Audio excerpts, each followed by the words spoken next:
I'm Jen Moliterno. I'm the Chief of Neurosurgical Oncology at Yale. I'm also one of the co-directors of the Yale Brain Tumor Center at Smilow Cancer Hospital. I primarily focus on brain tumor surgery, performing the most number of brain tumor surgeries in the state of Connecticut each year. I primarily focus on brain tumors that originate in the brain and in adult patients, though more recently I have been helping with our pediatric neurosurgery patients. I initially became interested in neurosurgery after working with a pediatric neurosurgeon in Manhattan, who's very near and dear to my heart.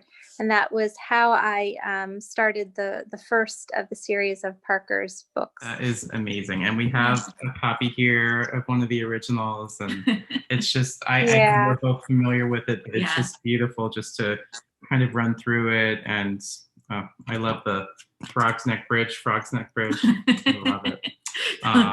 That's fantastic. Maybe we should start with some questions. Yeah, I think we're just going to go back and forth and start with some about kind of interspersed about Parker's, along with some just general family questions. But from what I know, the Parker's was published originally in 2003 and has been like a staple in the CBTF community ever since. And can you just tell me a little bit about what inspired you to write it? Sure. So I initially wrote and illustrated the book when I was a medical student, and I was doing a summer rotation with a pediatric neurosurgeon in New York City. And I was so inspired by him, Jeff Wissoff, as well as particularly the patients who he was taking care of. I was amazed, nothing short of amazed by the children and their parents and what they were enduring, what they were going through, and the strength and courage that they had. And so I felt that I just wanted to do a little something, and it was initially intended for Dr. Wissoff, not for anybody else. And on a weekend, I did the illustrations and wrote the book, and I based it off of a stuffed animal who I still have to this day. But his name in real life is Snuggles. And so I wasn't allowed to name him Snuggles when the Children's Brain Tumor Foundation picked up on the book because of the fabric softener bear. So we had to change his name. So that's how he became Parker. And Parker was after another pediatric neurosurgeon who I worked with at the University of Florida, Parker Mickle. And he was the one who had introduced me to Jeff Wissoff. So really named and in honor of two of my mentors who got me interested in the field, but really in honor for all of the kids. Yeah, that's beautiful. And I love how the name came to be. And see, I mean, we've been distributing this book for years and I never knew any of that. So no, Snuggles. Really, I love it. It's incredible. And I love that you just remember all of this and how it came to start. And it seems like it kind of grew. It kind of blossomed into something bigger, and that's really beautiful. Absolutely, and you know, I did the first book and did all the illustrations. They were not computerized, and I didn't do that. They were all just hand drawn. And I left the book in Dr. Wissoff's office.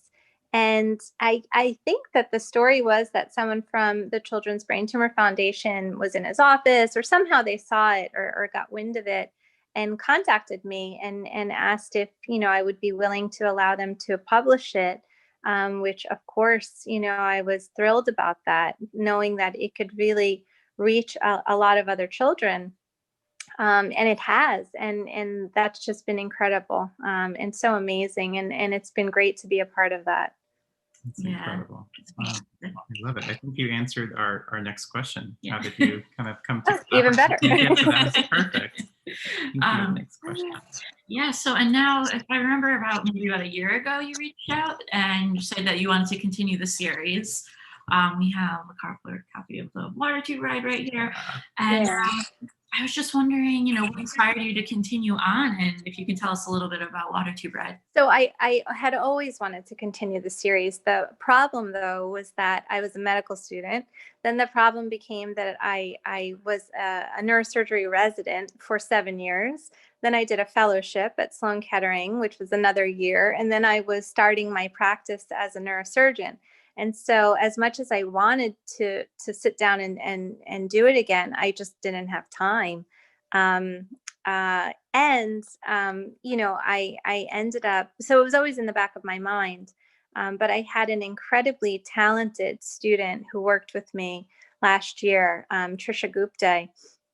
And as a gift, she drew me something. And I looked at how gorgeous it was, and I said, "Oh, you're the person." and I said to her, "Hey, what do you think about this?" And I showed her one of the books of Parker's Brainstorm, and she was immediately on board. And she's much more talented than me, artistically, particularly. And so I was so thrilled to partner with her. And when we published it this time around, I was really interested in having it be a hardcover book, and really showcase her beautiful illustrations. So just so thrilled with the whole experience and project. One of my biggest questions, just researching, I see 2003 and then that large gap, and it makes perfect sense. It sounds like you. Yeah, I became a brain surgeon in the interim, so I had other things to do. It was a little bit busy. Because you're you performed the most brain surgeries in Connecticut, so you're a little busy. Yeah, it's amazing. Yeah. Well, we have a few questions that we'll start out with the kind of AMA section, which is okay. Yeah, so we pulled some families. And we have a young girl, a survivor named Ava from Verona, New Jersey, who asked, what made you want to become a doctor? So I always wanted to become a doctor, for as long as I could remember. The only problem was that I was afraid of blood and needles. And so I would go to my pediatrician on Long Island, where I grew up, and I would basically pass out every time they wanted to, give me a shot or prick my finger. And my pediatrician would say, maybe you should consider a different career. But I was really dead set on it. And my parents thankfully always told me I could do anything I wanted as long as I put my mind to it. So I put my mind to it. And then when I was in college, I was really set on going to medical school, but I was still very squeamish. And so I just did a lot of desensitization to get over that issue or anxiety or whatever it was that I had. And then when I first started medical school, it became clear I wanted to be a neurosurgeon. And I was so drawn to surgery and the delicate aspects of neurosurgery and microsurgery in particular. And I loved it. But again, I had the issue with blood. And so I just worked really hard and overcame it.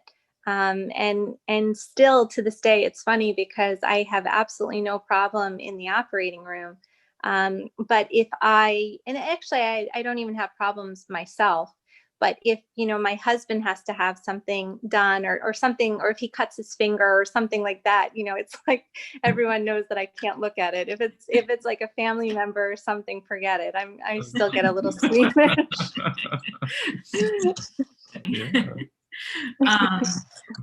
So our next question is from, this is actually about shunts specifically, because we had, announced on social media about Water Too Bright, and a few people that haven't received the book yet had some questions. But Julie from San Francisco wanted to know if she'll have to stop doing the things she loves because of her shunt. No, I don't think so at all. I mean, always talk to your doctor, talk to your neurosurgeon, and it's always important to get clearance and and that sorts of thing for any type of activities that you do. Having said that, though, the reason that we put shunts into patients is to allow them to do the things that they want to do and to live their lives. And although we hope to avoid having to use shunts, particularly after brain tumor surgery, sometimes that's just not the case. And so the shunt is really there to help people and to help them be able to do the things that they love. So I would encourage her to talk to her neurosurgeon, but I wouldn't think that to be the case. Yeah, and then this is kind of a follow-up question from Brandon in Quincy, Massachusetts. He asked, how long does the shunt last? So usually and hopefully a shunt is forever. Of course, and that's the intention that we have when we place it. Sometimes people don't need shunts forever. So there are circumstances where it just gets the patient through a critical period, and then they can be removed. But typically when we put them in so that they are permanent and so that they do last forever, so to speak. Having said that, particularly with children, as you grow, as you get bigger, as the tubing might get relatively smaller for the size of the patient, they might have to be revised. And unfortunately, there's the known, side effects or risks, I should say, associated with shunts, which they can malfunction, they can have infection, etc. So again, our intent is usually for a one-shot deal, and hopefully that's it, and hopefully it's permanent and forever and forget about it kind of a thing. Sometimes that's not the case. Sometimes they need to be revised. Sometimes they need to be adjusted, and sometimes they can be removed. Yeah, that's great. Thank you for explaining that. Yeah, I know there's a lot of families out there who will find that useful. A lot of questions, for sure. No, there's a lot of questions about shunts. Absolutely. Yeah, and I think even if you know a ton about it, still there's always something. Yes. So I think we both have a few more questions about Parker's again. What is your hope, just in general, of the series? What do you think, or what do you hope that families will get out of it? So my real intent and my real hope is for them to find comfort, and to know that they're not alone, and know that that there's support through the Children's Brain Tumor Foundation, but also through the connection of other patients and other children and families going through similar things. Initially, again, with Parker's Brainstorm, that was the first, and I had always wanted to write more. So the obvious one to me was about shunts, and so that's where the Water Tube Bride came in, and I wrote that story. And as I mentioned, Trisha did such beautiful artwork to go along with it. The next one that we're working on currently is about kids going back to school and potential issues that they may face. Of course, being out of school to have surgery, coming back and having a scar, and being a little bit different, but still being the same. And that should be recognized that they're still the same. But it's, of course, I think, I would imagine, hard for the child who went through it, but probably also hard for the other kids in the class to understand too. Yeah. And so that's our hope and intent for the next book. And then along that, a following book about seizures, because that's something that, unfortunately, with brain tumors, we see a lot of. And so what I try to do in all the books is address common concerns and common questions that might arise, or common situations that might arise through Parker and his family, and now his friends, as we're starting to include. And I know a lot of times when families reach out, that's like one of the first touch points is my child's going back to school, my child, those sort of things. So that's going to be tremendous.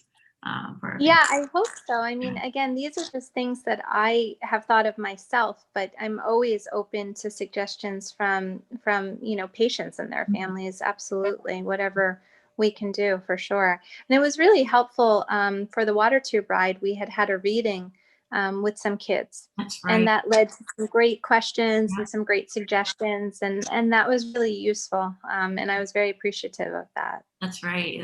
We had done that. We should definitely do that moving forward. I think that's great. I just wanted to say, I know the Going Back to School book sounds amazing. It resonates with me because I was in high school when I was diagnosed, and it was over the summer. So there was so many questions, and it's very pertinent in my mind. So I think that's going to be so helpful for a lot of people. So I might pick your brain about that then, because I already I already wrote the first rough draft of it. over Thanksgiving. And then Trisha, who is now a medical student, is working on the illustration. So Trisha's now a little bit tight with her schedule, which reminded me of myself. So that would be great. You know, once we kind of have a good working draft, we might ask for your input if you don't mind. I'd love to. Yeah. And I know you kind of touched on this already, but just long term, what do you feel like do you have a long-term plan for Parker's and the series? I know you have 2 other books in mind, but is there something further down the line that you want to kind of approach? You know, I think what I would love to do is to make it, I don't know the right way to describe it, but since it is based on a bear, even to have a bear to go along with it. So, and almost make it like a package that patients and their families get. And it can be with the teddy bear, it can be with the books. And it's something that I envision and hope would be, you know, handed out at every children's hospital around the country and beyond. We were fortunate that they had made it into a video and even translated it into Spanish, which is great because that reached so many people. And so I'd like to see that as well, but I'd really like to see the hard, you know, copies, the stuffed animal, that kind of stuff, a whole kind of almost welcome package, even though nobody wants to be welcomed to this diagnosis or to this life-altering experience, just a way to comfort people when they have to be welcomed to it. And that actually is something, one of our goals for going into 2021 is to increase our outreach to like the younger families and more newly diagnosed, because we're focused a lot on teen and young adults right now. But that is actually something we were talking about, how to make that, touch points in the hospital or shortly after, and how to make that connection. So, and that sounds like a wonderful. Well, and I've been fortunate for this last book, the publication, which I should mention, was funded by 2 terrific foundations and donations. So one is the Lovemark Foundation, and the founders, Jamie and Tiva Lovemark. Jamie Lovemark is a PGA golfer who's incredibly talented, and they both decided to start the Lovemark Foundation, and all of their proceeds go to us at Yale and the Smilow Cancer Hospital, and go directly to all of our patients who are being treated for a brain tumor, adults and pediatrics. And so they've been wonderful in that regard. And when I told them about the book, and they've become dear friends of mine, they jumped all over it and said, what can we do? How can we be a part of it? In addition to them, Susie Barris, who's a pediatrician in Connecticut, a couple of years ago, she unfortunately was diagnosed with a brain tumor that was in her motor area. And so I did an awake craniotomy on her, and she, thankfully, I knock wood, because I'm superstitious surgeon, she has done phenomenally well, and was incredibly grateful for her care and recognized how others could benefit as well. So she gave us an incredibly generous donation to use at my discretion, and part of it I thought was perfect for the book publications. Being the fact that she is a pediatrician, she loves children, she's devoted her whole life to helping them, and then now has become more touched by brain tumors. And then finally, a third foundation, Mia's Miracles, who we just recently partnered with. Maria is actually the president. She is the founder, and she is a good friend of Tiva's from the Lovemark Foundation. Her husband is also a PGA golfer. They unfortunately, their little girl, Mia, passed away this year after a very short battle with a malignant brain tumor. And so amazingly, courageously, she has started this foundation, Mia's Miracles, as she was grieving and continues to grieve the loss of her daughter, which has only, been a few months, and they've done amazing work thus far. So she has jumped on board as well and wants to be a part of this. And Tiva and Maria are very interested in making sure that these books do reach kids throughout the country. And also Maria, being from Colombia, is particularly interested in making sure that these are for, international patients as well. And we're looking to translate the hard-covered books into Spanish. So I wish I didn't have to partner with any of them, that we didn't have any of these causes to do, but I couldn't ask for better partners to do so with.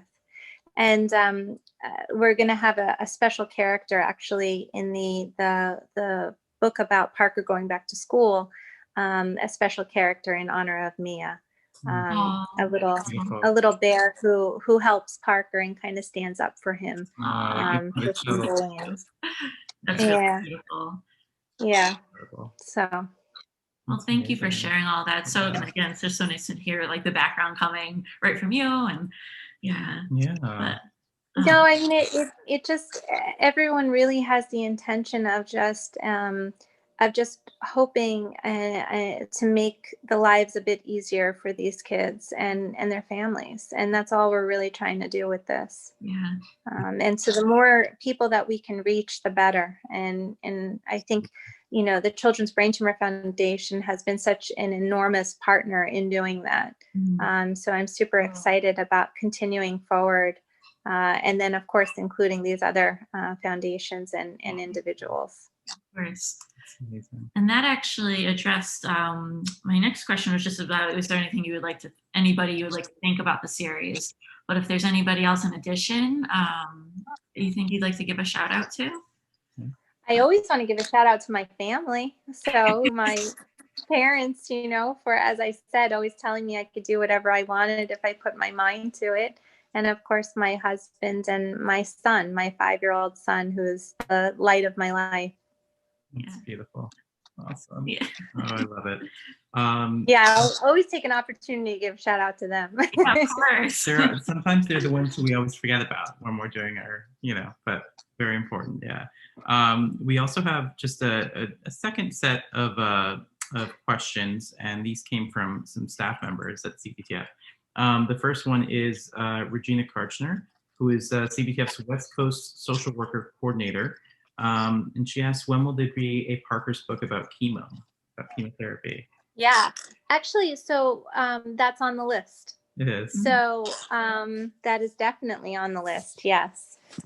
We just gave the priority to him going back to school, as well as and then to seizures. But yeah, absolutely, that is on the list. Some of it is difficult because you want to be able to get the biggest bang for the buck, so to speak, in terms of, I want to be able to generalize to as many kids as possible. But I think chemo really does generalize to as many kids as possible. So that's definitely on the list. So Stephanie Freeman would like to know, what are some tips you would give to a child who is nervous about an MRI or CAT scan and any of those procedures? So we try to use that in the book as well, I try to talk about the MRI in both books to try to alleviate those fears as much as possible. I think the tips is number one is realizing that that's totally normal. I mean, that's, it kind of seems scary when you're a small child to have to go into a tube or something like that and not really know what's going on. So I think that's completely normal and understandable. And the way that we typically deal with that is just making sure they're as comfortable as possible. Sometimes, with children in particular, they even need to do those scans with anesthesia if they're really, highly anxious about it. But otherwise, just letting them know that it's normal and it's understandable and everyone's right outside, and do whatever we can to make it as quick as possible. Yeah, I think that's pretty much all that we have, but is there anything you would like to leave with, or anything that you would want the brain tumor community to know?